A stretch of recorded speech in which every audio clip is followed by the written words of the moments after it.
السلام علیکم ناظرین، کیسے ہیں آپ؟ ناظرین، 22 اپریل 2022 کو پہلگام میں ایک ایسا دہشت گردی کا واقعہ رونما ہوا کہ جس کے بعد 28 سیاح مارے گئے، جس میں بھارتی اور غیر ملکی سیاح بھی شامل تھے۔ پاکستان اور انڈیا میں کشیدگی بڑھ گئی، اور کشیدگی کا رد عمل یہ آیا کہ انڈیا نے پاکستان کے ساتھ ہونے والے سنتاس معاہدے کو ہی ختم کر دیا اور ان کے ساتھ واگا بارڈر کو بھی بند کر دیا۔ اب آپ سوچ رہے ہوں گے کہ آخر یہ سنتاس معاہدہ ہے کیا؟ ناظرین گرام، 19 ستمبر 1960 میں عالمی بینک کی ثالثی میں یہ سنتاس معاہدہ طے پایا۔ اس ایگریمنٹ کے تحت پاکستان کو 3 مغربی دریا سندھ، جہلم اور چناب دے دیے گئے، اور جبکہ بھارت کو 3 مشرقی دریا راوی، بیاس اور ستلج دیے گئے۔ عالمی بینک نے اس پانی کے معاہدے کو دنیا کا کامیاب معاہدہ قرار دیا تھا، کیونکہ سرد جنگ کے دور میں بھی قائم رہا، اور 3 جنگوں کے باوجود دونوں ممالک نے اس کی پاسداری کی۔ پاکستان کی زراعت، جس پر ہماری معاشیات کا بڑا انحصار ہے، انہی دریاؤں کے پانی سے چلتی ہیں۔ پنجاب، سندھ، خیبر پختونخوا اور بلوچستان کے لاکھوں کسان انہی دریاؤں پر انحصار کرتے ہیں۔ یہ پانی صرف ہماری خوراک ہی نہیں اگاتا، بلکہ بجلی کی پیداوار اور صنعت، روزگار کا ذریعہ بھی ہے۔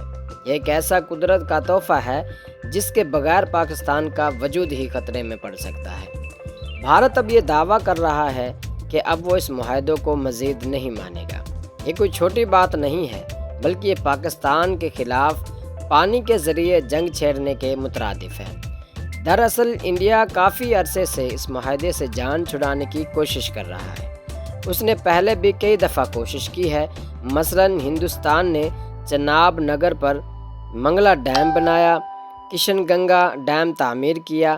یہ تمام منصوبے سنتاس معاہدے کے خلاف تھے، لیکن اب انڈیا نے دہشت گردی کا بہانہ بنا کر سیدھا سنتاس معاہدہ ہی معطل کر دیا۔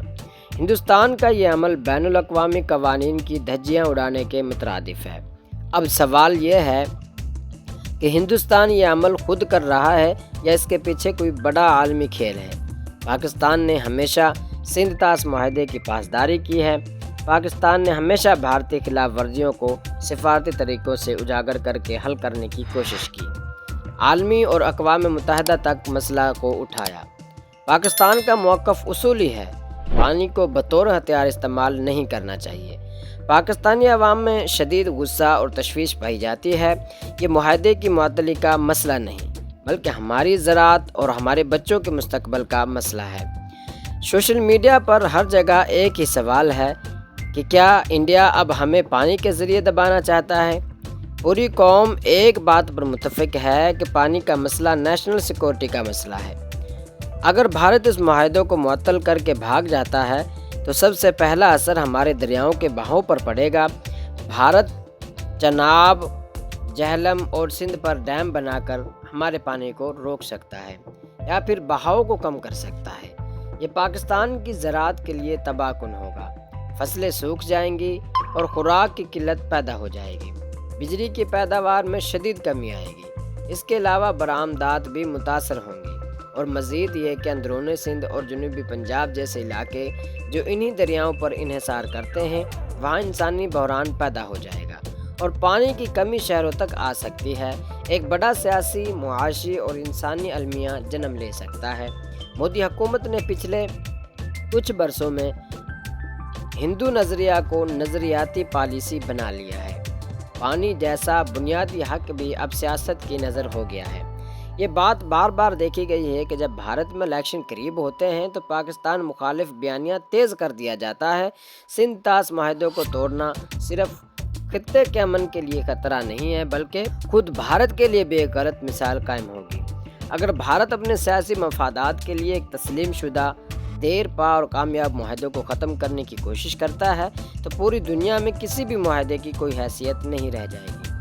عالمی بینک اور اقوام متحدہ اور دیگر بین الاقوامی تنظیمیں قانونی حق رکھتی ہیں کہ وہ بھارت کو اس غیر ذمہ دارانہ اقدام سے روکیں۔ اگر آج خاموشی اختیار کی گئی تو کل یہ ایک عالمی رواج بن جائے گا، اور طاقتور ملک جس کا جو دل کرے گا وہ کرتا پھرے گا۔ یہ وقت ہے کہ قوم یکجہتی کا مظاہرہ کرے، جب تک قوم اس مسئلہ کو ملک کی بقا کا مسئلہ نہیں سمجھے گی، اس پر ٹھوس پیش رفت ممکن نہیں۔ یہ وقت ہے سوشل میڈیا پر حقیقی شعور بیدار کرنے کا۔